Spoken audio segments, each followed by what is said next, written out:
My name's Stone Cold Steve Austin, and you're standing in my ring. If you're standing in my ring, what I say goes. Do you understand that? You don't have to answer that because I hope you understand that. That's a good-looking tie you got there.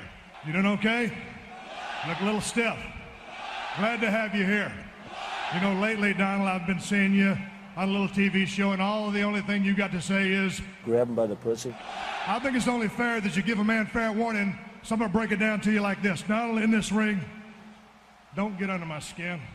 Don't rub me the wrong way. Don't ruffle my feather. Basically, long story short, I'm telling you not to piss me off. Because if you do piss me off, I'll whip your ass. Oh.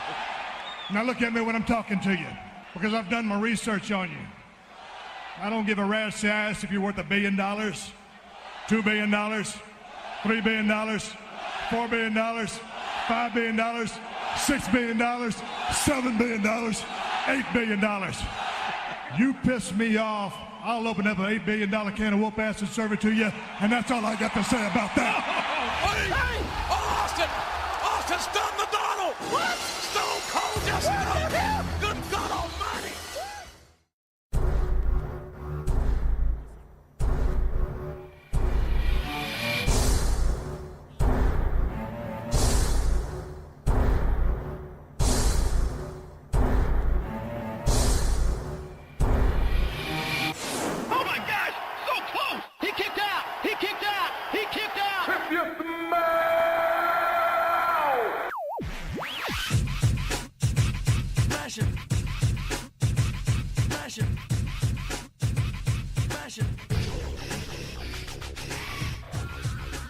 Welcome to the Full Nelson Press Podcast, Episode 47, WWE No Mercy 2016 edition. I am the creator of the FullNelsonPress.com. My name is Brandon Kirkpatrick. You can find me on Twitter at JohnnyJONNY_Tango. I'm here with the man playing Alpha 5 in the new Power Rangers movie, Mr. Peter O'Brien. You can also find him on Twitter at MVP360. And of course, you can follow the Full Nelson Press on Twitter at TFNP.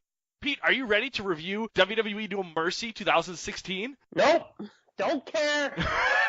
It was a pay-per-view. Sure. It was a live SmackDown. It was going against the presidential debate, and oh god, I mean, there's two good matches.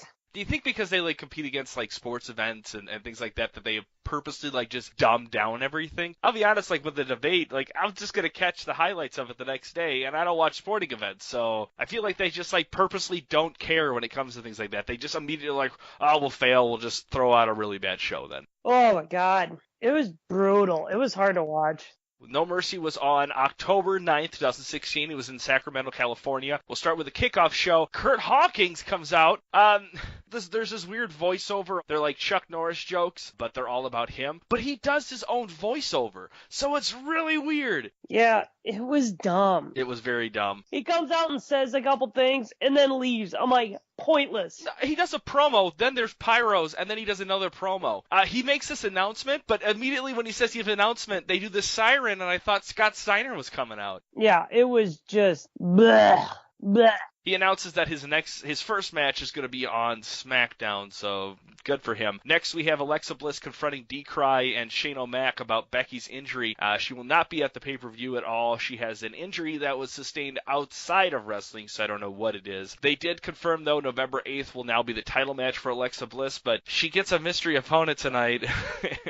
We'll get to that later. First match, actually, the only match of the kickoff show was the Hype Bros and American Alpha versus the Vaudevillains and the Ascension. This was just dumb. We've seen so many 8-man matches lately from SmackDown. It's repetitive. I've seen this tag matchup so many times. This 8-man tag matchup so many times. I'm bored with it. Right. You know what would have been nice though is if right in the middle of it, Ryder turns on Mojo Rawley, and then Kurt Hawkins comes back out, and we find out that there's a new form tag team. Great. Let's be honest. Ryder cannot keep up with the hype of Mojo Rawley. After watching what is it, Breaking Ground? Yeah. I don't like Ryder. I don't like his attitude. No, I don't either. He kind of is. And he's just oh yeah, I mean, he's out there having fun. This is my last chance. Just shut up, dude. If they wanted you canned, you would have been canned a while ago. Right. I mean, not to mention he gets the IC title at WrestleMania then. Yeah, I totally think Mojo, I think if they turned Hawkins and Ryder on to Mojo, and then Mojo has a feud with them, it would really propel Mojo into the singles competition, which I think they need more mid-cards in the SmackDown SmackDown brand because a lot of their mid-cards are now their main eventers. Yeah, whatever. This is just, like, there was no storytelling in this part. There's no storytelling at all in this entire pay-per-view. Yeah, and usually that's what they're doing. We talked about it on their first SmackDown thing where you were kind of complaining about it, like it just felt like a hyped-up SmackDown. I didn't agree with you last pay-per-view for SmackDown, but this one really just felt like a SmackDown Live. Like they really thought they were just throwing things together. The actual pay-per-view starts, so the first thing we see is a lady holding a sign about John Cena not needing a ring for him to jump her bones. Yeah. They announce that the main event will now be the first match of the night. Oh my God. And right there when I was just like, I don't need to watch anymore after this. Do you think Cena was like, hey boss, can I take off early tonight? And then they just immediately announce, main event will be the first match of the night. I know why. It's because of the debate. Absolutely. In the WWE World Title match, the part-timer John Cena, the ginger beard Dean Ambrose, and the champ that runs the camp AJ Styles in a triple threat match for the title. I did like this match. This was a great opener. It was a great match, and I think what really made it as fun as it was is because all three opponents in this match stayed in the match. There's a lot of times where like one will get bumped out, and then it's just like a 1v1 thing. This time it was like all three of them. It starts off with the triple clothesline, and then we get this crazy double suplex from John Cena, and then Styles does this like backflip off the ropes and then does a neck breaker and DDT combo. And that was just the theme of this overall match. I liked the match. I thought it was good. Yeah. I mean, it was definitely a main event, but yeah, exactly. If I would describe it, it would be a main event, and that's all I could say about it. Yeah. I don't even know what to say because it was a good match. It was good. There was fun parts like Cena got the SDFU on Styles, but Ambrose wouldn't let Styles tap. He grabbed onto his hand. That was really cool. But then it just takes this really like weird turn, like towards like 3/4 of the way of the match being over. Ambrose has Styles in this leg lock, and then Cena just comes over and like, well, I'm gonna put a leg lock on the other leg, and then when AJ Styles taps, Cena's like, I win. But you knew, he clearly saw Ambrose had the other leg, so either this was a heel turn from Cena, or Cena's just a dumbass. Yeah, I don't get that. A lot of the things I just didn't get. And I missed it. I had to rewind it because then Chioda decides that he's going to continue the match, that he's not going to count it as the finish, which awesome. Thank you, Chioda. But like it was so like they didn't announce really anything. They didn't say this match is going to continue. I thought it turned into an elimination match, and I didn't realize it because then all that was left in there was just Ambrose and John Cena. I had to rewind it just to see what had happened. Yeah. I mean, I feel like this podcast, all I'm saying is yeah, because I don't know what else to say. That's okay. We're gonna get to some parts that you can just get really heated with. Styles ends up winning this. This was stupid because Chioda decides to continue the match, and then Styles is like, well, forget this, runs out, grabs a chair, hits Cena with it, and then gets the 1-2-3 for the win. That was it. Yep. And the match was amazing all the way up until as soon as that whole like debacle went with the double submission, it just went downhill, and so did the rest of this pay-per-view. Sure did. Next, we have the fearless Nikki Bella taking on the Princess of Staten Island, Carmella. You know what? Carmella lost this match only because she was winded by the amount of screaming she did in this match. So, here's what I did. I skipped it. Okay, moving on. I didn't even want to watch it. I don't like Nikki Bella, and I don't think it's a No Mercy event. Like, it's not a card that I'm sitting there going, ooh, I mean, I had it on, but I was not interested. I agree. It wasn't anything great. I mean, I like Carmella, but I can't stand Nikki Bella. So, moving on. We have the SmackDown Tag Team title match. The champions Slater and Rhino take on the brightest shoes in the universe, the Usos. Yeah. I thought the Usos were going to take this one. Really? I did not see them winning this one, especially when they, again, because they're heels, they have to go after the knee, and I guess that's their tactic every time now. Yep. JBL then says that Rikishi approves of this new heel gimmick that the Usos have. You know, the guy who admitted to running over Stone Cold Steve Austin in the year 2000? You right? He's like, I'm going with it. Yeah, right. You hit a guy with a car. This match ends with Rhino just going completely berserk and then just retaining the titles for him and Slater. Congratulations. This match just, I don't know, it just felt like it was just rehashed. I would love to see any other tag team title match right now from the SmackDown brand that did not include the Usos. You have the Ascension, you have the Hype Bros, you have the Vaudevillains. Why are we still continuing to concentrate on the Usos? because they're now a big heel group and they've had the titles, so they think they're still like the only tag team people want to see, which nobody wants to see them anymore. Yeah, I agree. And turning them heel didn't really do anything because you didn't do anything to wow me into them being a heel. They just like that first time they became a heel was kind of cool because they like did this whole like, oh, we're going to concentrate on the knee, we're going to injure our opponents. But now that's what they're going to do every time. I don't care anymore. I'm already bored with them. Yeah. Whatever. They need to go away for a little bit. We're just seeing the same shit over and over again. You break the brands up to see something new. Why are we not seeing anything new? Pretty much all they've done is just taken the mid-card of Raw and turned it into a main event, but haven't changed anything really. Nope. I mean, let's be real. SmackDown's been winning. They have, but this really worries me. Yeah, this is getting old. Next match is the Lone Wolf Baron Corbin versus the Real American Jack Swagger. This match was boring. Oh, it's brutal. Swagger gets his hand smashed right away, and you really could tell in the beginning of this match they really hated each other because I can't remember who the ref was, but they're like, just ring the bell because these two want to tear each other apart. But then it just switches to the slow point. It's full of headlocks and a bunch of stuff outside the ring that didn't need to be there. And then JBL just starts going to detail on how he would win this match. But every outcome he thinks of just is him just wanting to kick a guy in the head. Yep. Baron Corbin's getting hosed. Yeah. Like, he's a big heel. He should be a heel. The biggest heel. Like, what? I just don't know what they're doing. I agree. There's nothing that they're, I mean, Apollo Crews, Jack Swagger, come on. Like, give them something. You know, put him against Randy Orton. That would have been fun. Corbin gets a cheap kick to the face, and he wins with the end of days. It's just it was so boring. And I'm sitting here saying, I'm not playing Mafia 3 to watch this. Next match, the title versus career match. The champ, Mr. I'm Here to Play, The Miz, versus the career, Mr. I'm Here to Show the World, Dolph Ziggler. This match, it started as a typical Miz versus Ziggler match, but then it just kept going. Like, there was no end to it. And by the time we did get to the end, I was actually invested into this one. Yeah, no, I mean, it was a good match. Like I said, this one was good. Yeah, the match could have ended like multiple times. Ziggler got that leg on the ropes after Maurice had spayed him in the face. Then Miz almost got tapped out, but then almost blacks out. Miz ends up losing a boot somewhere or another, and then the Spirit Squad shows up. Right? And so I was just like, why? Yeah, well, they were on the SmackDown that week before because they did like a This Is Your Life kind of thing. So it was interesting.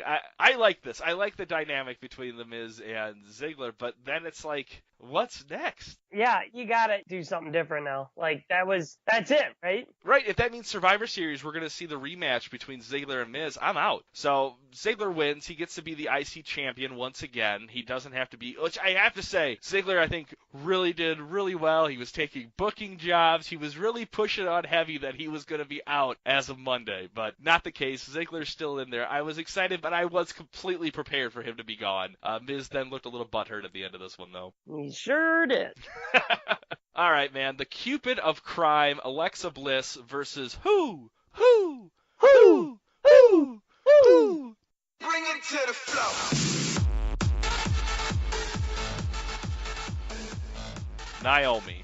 Why? Right? I'm like, okay, fine.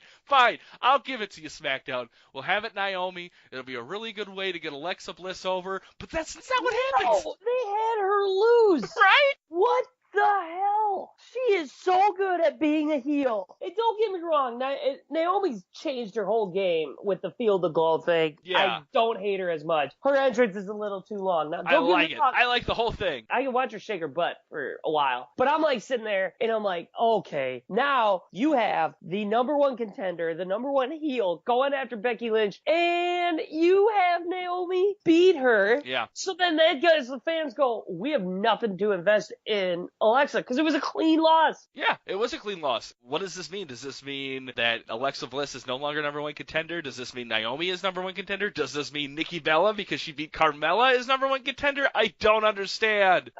With Becky being hurt, are they gonna maybe be like, well, we'll give it to Naomi? She's only going to be out for 3 weeks, and that they're not dropping the title. So that's a good thing. Just when you think We couldn't get to a new low. It's the final event. Not the main event, the final event. The Viper, Randy Orton, takes on the Eater of Worlds, Bray Wyatt. When are they actually going to just let Bray Wyatt run away with things? Get a clean win, get a dominant win, just destroy somebody. When are we going to see that?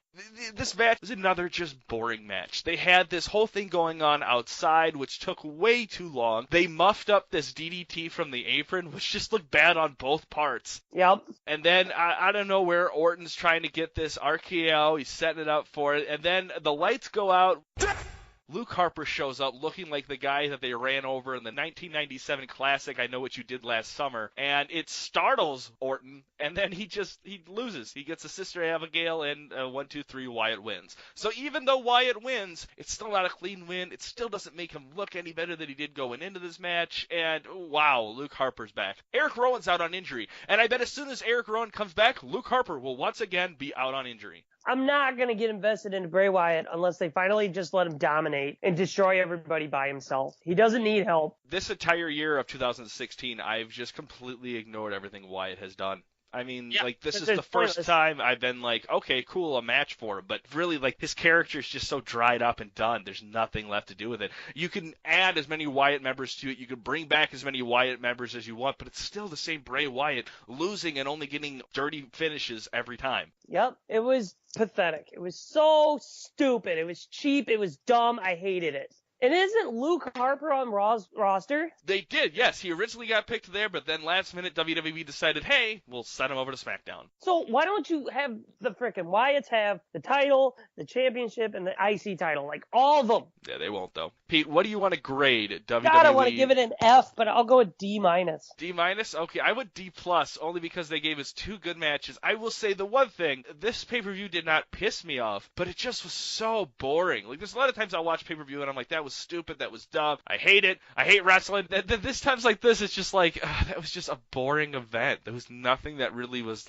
cool from it. Where do we go from here for the blue brand? I don't know. What's going to happen with the world title? Yeah. Word on the street was Samoa Joe was supposed to come in and interfere. I've heard a couple things about tonight, but you can only take it so much. I've heard that they're trying to build up Braun Strowman as a undefeated streak and then have Samoa Joe join up on Raw and take him down. And I also heard that we were supposed to get Sister Abigail tonight, and it was rumored to be Eva Marie. Oh my God, I would have puked. Is it Dave Meltzer or whatever his name? I don't remember where I saw either one of the reports. And I didn't even write them into the notes just because it's there's so much hearsay with everything. This is what I got to say about this guy. And I don't care. He has not been right. He's never right. He has been so wrong. And I don't know if WWE is paying him to put these stupid ideas out there. Because every time I read something and I see per Dave Meltzer, I'm like, done. It's not even real. No way that's going to happen because he is clueless. Or he is literally getting paid by WWE to put those little rumor bugs out in the air. So people are like, well, now I want to watch. I think his biggest thing is he has some really good reliable sources. There are things, I've seen a couple of videos of him. He seems like a nice guy. He is a man without a plan. But you know who has a plan? I'm a man with a plan. Brian Kendrick. Yes. I don't think he has to get paid by the WWE to make those fluff articles. I think he could do it and then just get money off of the traffic he makes himself. I think there's a lot of stuff that he either hears or someone has told him, and then he just posts it, and then everyone just blows up about it. There's so many things about the dirt sheets. There's so many people who are just trying to get clickbait on everything, so it's really hard, especially writing this show. We should start doing clickbait. Because to be honest, dude, our ideas are a lot more realistic. Right? And then maybe WWE would click it, one of the writers would be like, wait, hold on one second. Let's see what these guys have. Oh, that's actually a good idea. You know why, dude? You know why? Why? Because I'm the man with the plan. I'm a man with a plan. Oh, that's good. That's good. That's good. You know what? They'll be reading it too, and they'll be like, you know what? We should turn Zack Ryder on Mojo, and we will put him with Kurt Hawkins. Be really good. Down to the night. I'll go first. Alexa Bliss. I don't even think that's her fault, though. No, but she didn't look like she came out being a winner in anything. If anything, she was the worst loser out of this entire pay-per-view. But I don't think she's a dud. She's a dud of the night. I'm going with Randy Orton, because to be honest, I almost completely forgot who Bray Wyatt fought. Oh, how could you? They did a promo between every single match for him. Well, because they were trying to build it up, and people are just like, this is the main event? No. This was the final event, not the main event. It's the event that mainly sucked. Yeah. Start of the night. Who are you going to go with, Pete? Well, since Brian Kendrick isn't there, I'm probably going to have to go with AJ Styles. Okay. Because until he proves me wrong, like, he's the man. No, I can't disagree with that. I'm going to go with referee Mike Chioda for not putting in a draw for that world title match. Good job, Mike Chioda. All right, let's talk about some other stuff that's not about WWE No Mercy. First, let's talk about Alberto Del Rio's Stabgate. Many different reports. Here? All right, so we'll read over the full story here, and then we'll dive into it. Alberto Del Rio had no show at an event. He originally had reported that Alberto Del Rio was leaving a restaurant to catch a flight to said wrestling event, but was attacked by a criminal with a knife outside a restaurant. Del Rio had received a gash on his head and lacerations on his arm. The following day that we had found out that Del Rio had actually suffered assault due to getting into a car accident in San Antonio with the assailant. Police were called and ADR was taken to the hospital. However, someone on Twitter had contacted the San Antonio Police Department where they had confirmed that no stabbing incident was actually reported at all the whole entire weekend. Then, Alberto Del Rio gives another report stating that he and Paige were leaving a restaurant when a knife-wielding homeless man had attacked them. The man had stabbed Alberto Del Rio and punched Paige in the face, where then Alberto Del Rio had once again said he had called the cops and was taken to the hospital due to the stabbing. But no posts at all from Paige showing any kind of evidence of an assault. Like, you think if she got punched in the face, there might be a bruise or something like that, but nothing. So we have three conflicting stories here, and I still don't know what happened. It's pretty funny. It is pretty funny. It's just hilarious. And by the way, Paige suspended again today. Yeah, 60-day suspension due to the wellness policy. I'm done with her. Oh my God. She quit. It's stupid. It's pointless. Do you think she's just like suspending herself out of her contract? Maybe. I don't know, but the one thing I know is she does not have a plan. She does not have a plan. And I don't want to put too much into this, but like I feel like Del Rio is hiding something about the stabbing. Do you think Paige went bananas? This bitch is bananas. B-A-N-A-N-A-S. Next story, Sara Lee gets fired. Also is pregnant. The 2015 female Tough Enough winner is Gonzo. It says here that she has been let go from the WWE, and then later on she personally posted herself that, congratulations, Sara Lee, she is pregnant. Looks like the father is the one who's not dating Alexa Bliss out of that tag team group. I don't know who they are. Blake and Murphy. Blake and Murphy. So whichever one is not dating Alexa Bliss. The awkward-looking one. Yeah, the fugly guy. Yeah. He's weird looking. He looks like Elf from the 1980s sitcom. I'm not... Elf? Elf. Who the hell does an Elf reference? I'm sorry. The more I look at it, I can definitely see facial things that I'm like, oh, that makes sense. That's him. I did see a lot of people, though, say that they thought that, Tough Enough is cursed, and none of the winners actually succeed. It's not cursed. It's just poorly done. Yeah. Because they picked the worst ones. And number one, viewer voting is the dumbest thing ever made, period. It's the same with all sports, NBA, NFL, baseball. People do not have the right to vote for these things. You know what? They shouldn't even vote for our president. Because, by the way... Don't do it. We are not talking about it here, But Pete. I'm just saying, I just watched Stone Cold Stunner Donald Trump. Like, did people forget about that? Donald Trump is in a WWE ring. And Stone Cold said, I'll give a damn about all your millions. And then he stunners him and drinks a beer over him. That guy could be our president. That guy. Grab her by the pussy. Like, that guy. Oh, my God. It's so crazy. But you know what? People get to vote. The show is so bad because you got to see like them wrestle maybe twice. Right. But if you watch every year of Tough Enough, and last year it was big, I was like, I want to watch this not because of who's going to win this. I want to pay attention to these contestants because I know last person eliminated, middle person eliminated, they're the people who are going to be getting the contracts and be sticking with WWE for a long time. It's not the winners. Yeah, because Patrick Clark has already wrestled more than the guy who actually won. Right, exactly. The chick has already wrestled more. Oh, yeah, and actually got to go against Asuka. Amanda, that was I really liked that. She did not do very well in the ring, but she felt comfortable, and she had a great character and great chemistry in there. Great butts, great boobies, great eyes. Grab her by the pussy. There you go. That's what Asuka did to win. So, it's October, so I thought we could do some fun horror wrestling stories at the end of these shows, and I got a good one for you here. Like horror, like Sunny, like doing porno? No, horror. Oh, we'll put the or at the end of it. You just said horror wrestling, so it's horror. Like, horror wrestling. So our first scary story is going to be about the life of TNA.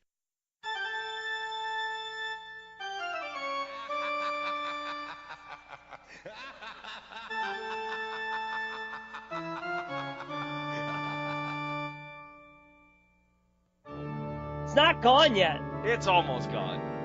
It is not gone. And poor Damian Sandow loses the belt already. He won the title. He won the first ever TNA Global title. And then during their tapings following that event, he loses it. You know, it's funny because, like, you see, like, Drew McIntyre, Damian Sandow, Cody Rhodes, you know, all these people are, like, you know, going to TNA, and as they're showing up, they're already signing off to WWE. Sounds like TNA president who, what's his name, Billy Corgan, the Smashing Pumpkins guy, he's going to keep all of TNA's props, the roster, probably going to be looking at creating his own new brand. WWE, however, looks like they're going to be purchasing the entire TNA library to be on the network. Why would anyone watch that? Exactly. Word on the street, too, Goldberg talks are heating up, according to Dave Meltzer. So by heating up, that means he drank some coffee and spilled the hot coffee on a contract, but nothing's signed, nothing's happening. It sounds like they're setting it up for Survivor Series. They're trying to avoid WrestleMania because they feel like there's a bad stigma going on with those two in WrestleMania. Well, that was pathetic. That was a pathetic match. So I don't know what they're going to do next. Because, like, Brock Lesnar is a beast, but he's also very, like, I'm staying in the ring. I'm not moving around a lot. I want to just suplex you. And then we have Goldberg, who hasn't wrestled in years, going to want to do nothing again. He just wants to stand in the ring. So I feel like we're just going to get the same match again. Nice. I can't wait. JK! Well, hey, man, that is the Full Nelson Press Podcast, episode 47, WWE No Mercy 2016 edition. Anything else you want to add? I'm going to play Mafia, are you? No, I got to go cut my grass. Oh, it'll take you like 2 minutes. I've fed multiple alligators in that game. I fed 3. All right.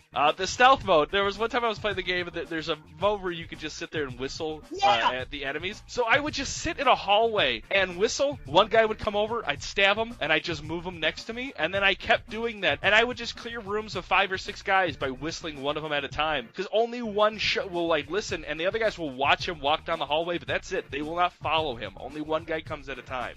Nice. A little too easy, but I am enjoying it. But I got to serve soup already, so I'm already having a blast with this game. All right. Well, suck a butt. Yeah, I bet. Hey, thanks for listening to the show. And if you're watching us on YouTube, don't forget to subscribe and like this video. Leave us a comment. We might even read it on our next show. And I'll try not to berate you, but no promises. If you're listening to this on iTunes, please subscribe and leave us a review. You have no idea how much that helps. I guess Stitchers has a thumbs up button now, so that's a thing. You can find us on Facebook, Wrestling Amino, Tumblr. Or just search for the Full Nelson Press on any social media site. You can also go to thefullnelsonpress.com for all of our past episodes and original WWE art created by yours truly. Go watch some wrestling.